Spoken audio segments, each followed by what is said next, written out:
कार्यक्रम की अगली कड़ी में सर आपके सामने अपने विचार साझा करेंगे।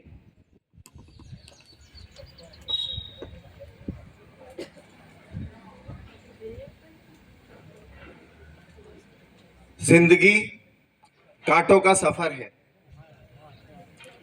हौसला उसकी पहचान है। जिंदगी कांटों का सफर है, हौसला उसकी पहचान है। सीधे रास्तों पर तो सभी चलते हैं, लेकिन जो खुद का रास्ता खुद बनाए वही इंसान है। सम्मानीय मंच, मैं और आपके प्राचार्य सर काफी वर्षों से साथ में रहे हैं। हमारा अनुभव साझा करता हूं मैं आपके सामने। 2011 में वी हैव डिसाइडेड टुगेदर कि हमें शिक्षा के क्षेत्र में करियर बनाना है। हम दोनों ने साथ में डिसीजन लिया कि शिक्षा के क्षेत्र में ही हमें जाना है। क्यों जाना है? कारण यह है, एज आई केम हियर, जैसे ही मैं यहाँ आया तो किसी बच्चे ने यहाँ पे एक थोट लगा रखा है, बड़ा अच्छा लगा। इंग्लिश वाला थोट नजर आ रहा है आपको? यहाँ पे सर के पीछे, परिहार सर के जस्ट पीछे लिखा हुआ है। इसमें 3 P दिए हुए हैं, पढ़ो आप इसको एक बार। किसने बनाया इसको? किसने लिखा है इसको? किसी ने यहाँ पे राइटिंग करके लिखा है ना? हाँ, खड़े हो जाइए। क्या है? अरे आपको देख के पढ़ के बताना है, मतलब ऐसे नहीं बताना है कि आप, मैं नहीं बोल रहा हूँ कि आपको याद है ऐसा वैसा। लिखा बहुत अच्छा है आपने, उसको पढ़ के बताएं आप।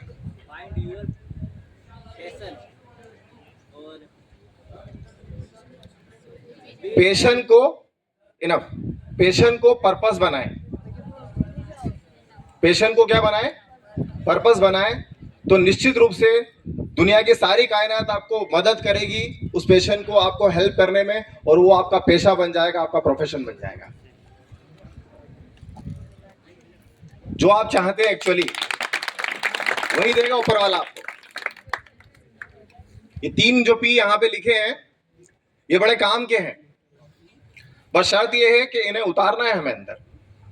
कोई न कोई एक आपका जो रुचि, जिस भी क्षेत्र में रुचि है आपकी, जिसमें भी आपका इंटरेस्ट है, आप उस इंटरेस्ट को देखें, समझें, क्योंकि आपसे बेहतर आपको कोई नहीं समझ सकता। अपार काबिलियत, स्किल्स, कौशल भरा पड़ा है आप लोगों के अंदर। बोलते हैं विश्व के अंदर भारत ही एक ऐसा देश, इकलौता देश है जहां पे सबसे ज्यादा युवा रहते हैं। आबादी के प्रतिशत की बात कर रहा हूं मैं, कि कुल आबादी का जो प्रतिशत है उसमें सबसे ज्यादा युवा आबादी अगर किसी देश में है तो वो इंडिया में है। इतनी सारी काबिलियत छुपी हुई है आपके अंदर। बस शर्त यह है कि आपको पहचानना है और एक गोल सेटिंग करना है। गोल मतलब एक लक्ष्य बनाना होगा ना। ज्यादातर हम लोगों ने एक्सपीरियंस क्या किया है, हम लोग अचीव क्यों नहीं कर पाते किसी चीज को? क्योंकि हमारी गोल सेटिंग ही नहीं है लाइफ में।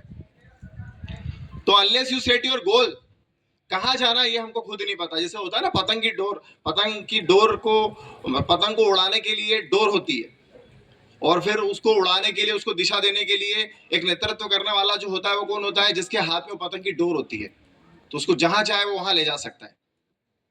लेकिन अगर वो डोर टूट गई तो फिर वो पतंग लावारिस हो जाती है। तो पहला जो कार्य आपको करना है जीवन में, वो आपको एक एम्बिशन बनाना है, एक गोल बनाना है, और उसकी ओर बढ़ने के लिए आपकी सारी ताकत लगानी है। बस शर्त यह है कि वो चीज जो आप गेट करना चाहते हो वो आपके लिए रुचिकर होनी चाहिए, ना कि बर्डन होनी चाहिए, ना बोझ होनी चाहिए। मुझे जो सर ने कहा कि बच्चे जो, यदि अगर आप इंग्लिश लिटरेचर में या आप इंग्लिश के टीचर बनना चाहते हैं, और यदि आप इस मुकाम पे पहुंचना चाहते हैं जैसे कि आपके सर यहाँ पे हैं या मैं जिस पद पे आया हूँ, तो कुछ नहीं करना है आपको। After passing your class 12th आपको ग्रेजुएट होना है ना। ज़्यादा टाइम नहीं लूँगा मैं, शॉर्ट टाइम में अब ख़त्म करने वाला हूँ, क्योंकि बहुत सारे फेसेस ऐसे दिख रहे हैं मुझे कि मतलब वीकनेस नज़र आ रही है मुझे। तो जैसे ही आप 12th पास करें तो पहले आप ग्रेजुएट हों, जिस भी विषय से जाएँ आप, कोई फ़र्क नहीं पड़ता। जैसे मैं खुद साइंस का विद्यार्थी था, तो ग्रेजुएशन मैंने बीएससी जो किया, मैंने मैथ्स से किया, पीसीएम से किया, फिजिक्स केमिस्ट्री मैथ्स था मेरा। देन उसके बाद हमने सोचा कि अब इंग्लिश जो विषय है वो थोड़ा रुचिकर लग रहा है, बहुत अच्छा लग रहा है, और इंटरेस्ट उसी में आया। तो फिर हमने एमए किया, उसी में हमने मास्टर्स डिग्री लिया। एमए इंग्लिश लिटरेचर से किया, वो भी सरकारी विश्वविद्यालय हमारे उज्जैन विक्रम विश्वविद्यालय से हमने किया। उसके बाद फिर बीएड किया, और फिर जैसे ही एंट्रेंस एग्जाम आई, जैसे ही ये भर्ती निकली हमारी, तो सबसे पहले आत्मविश्वास से घर वालों से कहा, क्या कहा कि जितने भी पद निकलेंगे उसमें से हम दोनों की सीट तो फिक्स है, बाकी देख ले अपना। ये खुद से कहा, परिवार से कहा, मोटिवेट करने के लिए, सेल्फ मोटिवेट करने के लिए। तो this is the thing I want from your side. ये जो चीज है मैं आपकी तरफ से भी चाहता हूँ। ये क्यों कर पाए हम? क्योंकि कॉन्फिडेंस था कि हम कर पाएंगे और निश्चित रूप से हमारा सिलेक्शन होगा। मेहनत की, परिश्रम किया, खुद को अनुशासित रखा, एक टाइम टेबल बनाया, पढ़ाई की, और आज हम आपके सामने हैं। तो जो 12वीं के जो बच्चे हैं, वो परीक्षा पास करने के बाद जो अब दूसरी जर्नी स्टार्ट करने वाले हैं, उनको बहुत बहुत शुभकामनाएं, और सर को, पूरे स्टाफ को बहुत बहुत थैंक यू, धन्यवाद। धन्यवाद आदरणीय विकास सर का, बहुत बहुत धन्यवाद। कार्यक्रम की